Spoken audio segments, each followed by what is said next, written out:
ആമേൻ. ആമേൻ.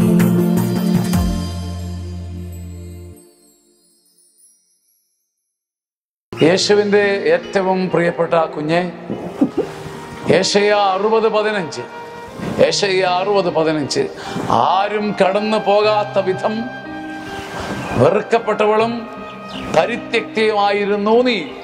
നിന്റെ സ്ഥിതി ഇതായിരുന്നു. ഒരൊറ്റ മനുഷ്യനും തിരിഞ്ഞു നോക്കാത്ത വിധം പരിത്യക്തയും വെറുക്കപ്പെട്ടവളുമായിരുന്നു നീ. എന്നാൽ ഞാൻ, ദൈവം പറയുക, ഞാൻ നിന്നെ എന്നേക്കും പ്രൗഢിയുറ്റവളും തലമുറകളുടെ ആനന്ദവുമാക്കി മാറ്റും. എന്തൊരു ട്രാൻസ്ഫോർമേഷനാണ്! ആരും തിരിഞ്ഞു നോക്കാത്ത പരിത്യക്തയെ പ്രൗഢിയുറ്റവളാക്കുന്ന ദൈവം ജീവിച്ചിരിക്കുന്നു. നിനക്ക് വേണ്ടി ആ ദൈവം ജീവിച്ചിരിക്കുന്നു. നിന്നെ പ്രൗഢിയുറ്റവളാക്കാൻ, തലമുറകളുടെ ആനന്ദമെന്ന് നീ വിളിക്കപ്പെടുവാൻ ദൈവം ഇടവരുത്തുന്ന ഒരു നാൾ വരും. കാത്തിരിക്കണം.